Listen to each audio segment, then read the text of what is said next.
दोस्तों, ब्रह्मा जी ने अपनी ही बेटी से कैसे किया था विवाह और सालों तक जंगल में रहकर किया था संभोग। चलिए दोस्तों जानते हैं। और दोस्तों वीडियो को पूरा जरूर देखना, वीडियो को लाइक और चैनल को सब्सक्राइब जरूर करें। चलिए दोस्तों जानते हैं। सरस्वती का अर्थ होता है बहाव।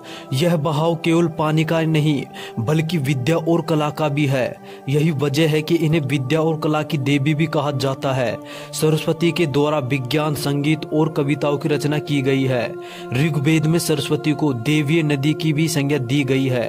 साथ ही इन्हें पवित्रता और उर्वरता की देवी भी कहा गया है।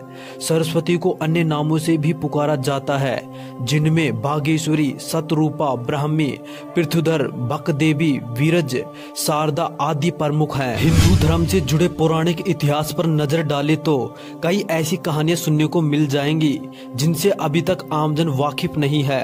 विस्तृत इतिहास होने की वजह से कुछ घटनाएं छूट जाती हैं, तो कुछ नजरअंदाज कर दी जाती हैं। इन्हीं कहानियों में से एक है सृष्टि के रचयिता ब्रह्मा जी का अपनी ही बेटी के साथ विवाह करने की घटना। यह बात तो हम सभी जानते हैं कि त्रिदेव के हाथों में ही इस सृष्टि की बागडोर समाहित है। ब्रह्मा के पास सृष्टि की रचना का दायित्व है तो विष्णु के पास संरक्षण का। वही देवों के देव कहे जाने वाले महादेव शिव को विनाश का जिम्मा सौंपा गया है। इसी विनाश के बाद फिर से शुरू होता है सृजन का चक्कर। ब्रह्मा जी का अपनी ही बेटी के साथ विवाह करने की इस घटना का उल्लेख सरस्वती पुराण में वर्णित है। सरस्वती पुराण के अनुसार सृष्टि की रचना करते समय ब्रह्मा ने सीधे अपने वीर्य से सरस्वती को जन्म दिया था। इसलिए ऐसा कहा जाता है कि सरस्वती की कोई मां नहीं है, केवल पिता ब्रह्मा थे।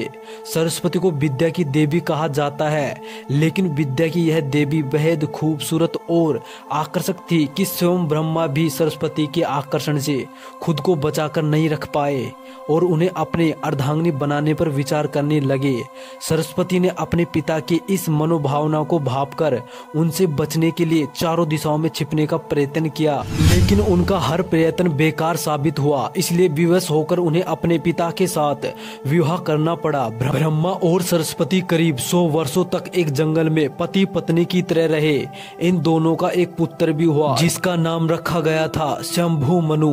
इसके विपरीत मत्स्य पुराण के अनुसार ब्रह्मा के 5 सिर थे। कहा जाता है जब ब्रह्मा जी ने सृष्टि की रचना की तो वह इस समस्त ब्रह्मांड में अकेले थे। ऐसे में उन्होंने अपने मुख से सरस्वती, संध्या, ब्राह्मी को उत्पन्न किया था। ब्रह्मा अपनी ही बनाई हुई रचना सरस्वती के प्रति आकर्षित होने लगे और लगातार उन पर अपनी दृष्टि डाले रखते थे। ब्रह्मा की दृष्टि से बचने के लिए सरस्वती चारों दिशाओं में छिपती रही, लेकिन वह उनसे नहीं बच पाई। इसलिए सरस्वती आकाश में जाकर छिप गई, लेकिन अपने 5वें सिर से ब्रह्मा ने उन्हें आकाश में खोज निकाला और उनसे सृष्टि की रचना में सहयोग करने का निवेदन किया। सरस्वती से विवाह करने के पश्चात सर्वप्रथम मनु का जन्म हुआ। ब्रह्मा और सरस्वती की यह संतान मनु को पृथ्वी पर जन्म लेने वाला पहला मानव कहा जाता है। इसके अलावा मनु को वेदों, सनातन धर्म और संस्कृत समेत भाषाओं का जनक भी कहा जाता है। प्रजापति ब्रह्मा का अपने ही पुत्र के प्रति आकर्षित होना और उसके साथ संभोग करना अन्य सभी देवताओं की नजरों में अपराध था।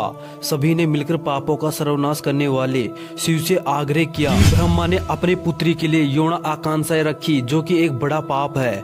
ब्रह्मा को उनके किए का फल मिलना चाहिए। क्रोध में आकर शिव ने उनके 5वें सिर को उनके धड़ से अलग कर दिया था। शिव पुराण के अनुसार ब्रह्मा के सर्वप्रथम 5 सिर थे, लेकिन जब अपने 5वें मुख से उन्होंने सरस्वती, जो कि उनकी पुत्री थी, जिसने उसे उनके साथ संभोग करने के लिए कहा, तो क्रोधवश सरस्वती ने उनसे कहा कि तुम्हारा ये मुख हमेशा अपवित्र बातें ही करता है, जिसकी वजह से आप विपरीत ही सोचते हैं। इस घटना के बाद एक बार भगवान शिव अपने अर्धांगिनी पार्वती को ढूंढते हुए ब्रह्मा के पास पहुंचे तो 5वें सिर को छोड़कर उनके अन्य सभी मुखों ने उनका अभिवादन किया, जबकि 5वें मुख ने अमंगल आवाजें निकालना शुरू कर दी।